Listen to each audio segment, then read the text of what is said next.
구약성경 사사기 4장 1절에서 10절까지 우리 한 목소리로 함께 봉독하겠습니다.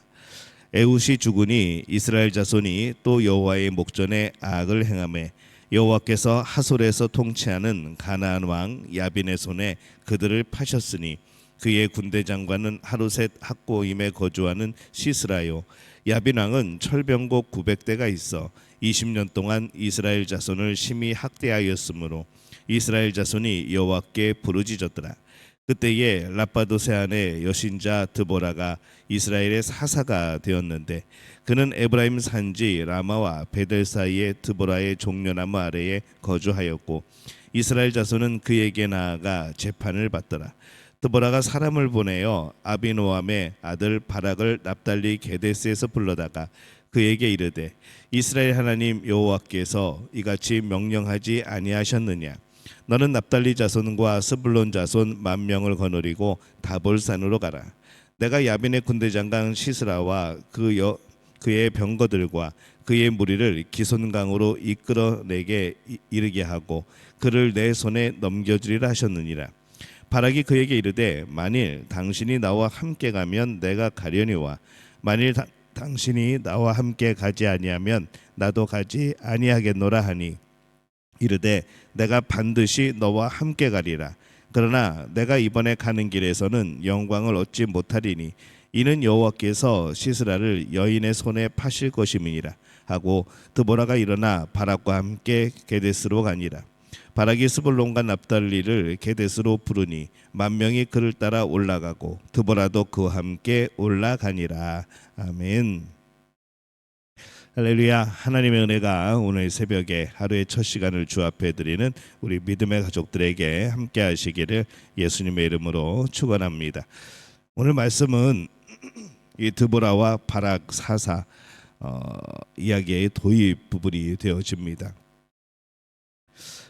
이스라엘이 또 죄악 가운데 빠집니다. 그래서 1절에 또 이렇게 시작을 하죠. 에훗이 죽으니 이스라엘 자손이 또 여호와의 목전에 악을 행하매 앞으로 계속 많이 접할 그런 서러운 부분이 되어집니다. 또 여호와의 목전에 악을 행하매 이스라엘 백성이 또 악을 행함으로 인하여서 문제가 또 생겨납니다. 2절에 보면은 여호와께서 하솔에서 통치하는 가나안 왕 야빈의 손에 그들을 파셨으니 그의 군대 장관은 하루셋 학고임에 거주하는 시스라요 이렇게 되어 있습니다. 이 하솔에서 통치하는 이 야빈이라고 하는 것은 이 하솔의 왕을 부르는 칭호입니다.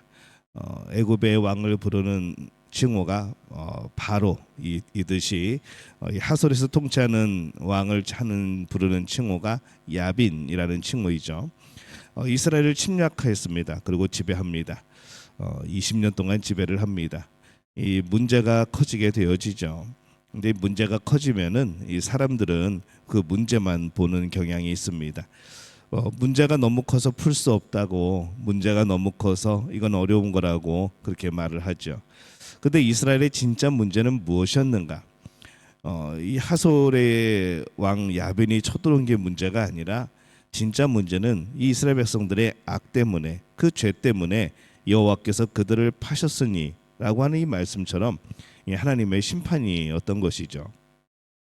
3절에 보면은 야빈 왕은 철병곡 900대가 있어 20년 동안 이스라엘 자손을 심히 학대했으므로 이스라엘 자손이 여호와께 부르짖었더라.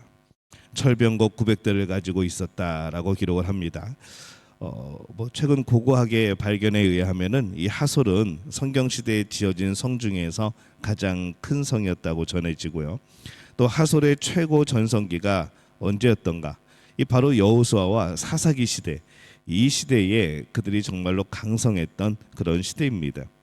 성 안에 40,000명의 거주민이 있을 정도로 매우 큰 도시였고, 근데 그런 야빈이 철병곡 900대를 가지고 있었으니까 아직 철기 기술을 가지고 있지 않은 이스라엘에게는 참 넘볼 수 없는 그런 벽과 같은 그런 존재였을 겁니다. 그런데 문제가 크다고 문제에 집착하면 그 문제는 더 크게 보이는 것이죠.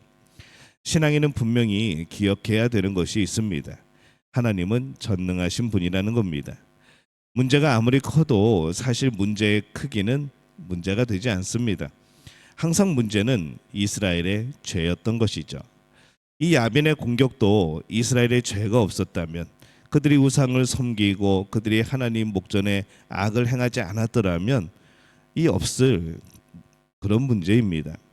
그러기에 문제가 없을 때에도, 문제가 생겼을 때에도 여전히 이스라엘의 진정한 문제는 외부적인 문제가 아니라 사실은 믿음의 문제였던 것이죠.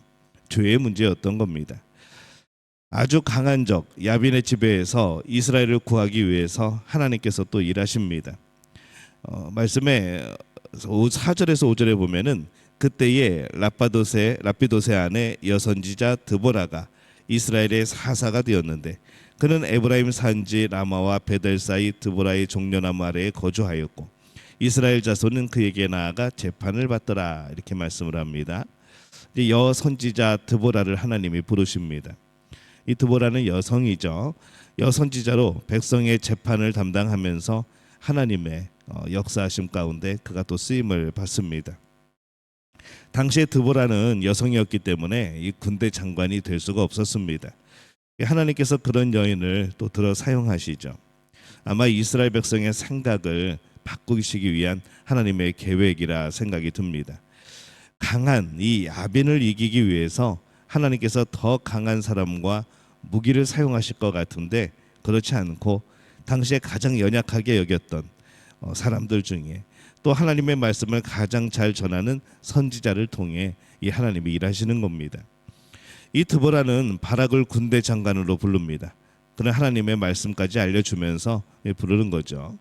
그랬더니 바락이 말합니다. 8절에 보면은 바락이 그에게 이르되 만일 당신이 나와 함께 가면 내가 가려니와 만일 당신이 나와 함께 가지 아니하면 나도 가지 아니하겠노라 하니, 이 바락은 드보라의 제안에 조건을 답니다. 당신이 나와 함께 가지 아니하면 나도 안 가겠다. 어떻게 보면은 이 간청하는 걸 수도 있고, 어떻게 보면은 이 바락이라는 군대 장관의 연약함일 수도 있고, 뭐 여러 가지로 볼 수 있습니다. 이 드보라가 납달리 자손과 스불론 자손 10,000명을 거느리고 다볼산으로 가라고 합니다. 근데 이 다볼산이라고 하는 것은 이스라엘 평야 가운데 우뚝 솟은 그런 산입니다. 그렇게 높은 산은 아니지만은 주변이 평야이기 때문에 높게 보이는 것이죠. 근데 전쟁에서 이 평원에서 가운데 조금 솟아있는 산으로 모인다. 이 다볼산의 문제는 뭔가 하면은 그 주변이 모두 평야이기 때문에 야빈의 철병거가 이게 오기가 너무 편합니다. 움직이기 아주 좋죠. 또 이스라엘 백성은 주변에 어떤 산과도 연결되었지 않은 곳에 있기 때문에 뭐 도망갈 데도 없습니다. 포위하면 끝입니다. 물자를 공급받을 수도 없고. 그래서 이 적국 야빈에게는 가장 좋은 기회이죠. 근데 이 바보같이 이스라엘은 다볼산으로 갑니다. 하나님이 가라고 그러시죠. 거기서 진을 치라고 말씀을 합니다. 환경은 오히려 이게 좋은 방향이 아니라 정말 그냥 세상적인 눈으로 볼 때는 더 어려운, 더 이기기 힘든 악한 환경으로 갑니다. 드보라도 연약하고 바락도 연약하고 장소인 다볼산까지 연약한 곳, 이 전쟁은 그렇게 시작이 됩니다. 그래서 이 전쟁은 사람의 전쟁이 아니고 하나님께서 일하시는 전쟁인 겁니다.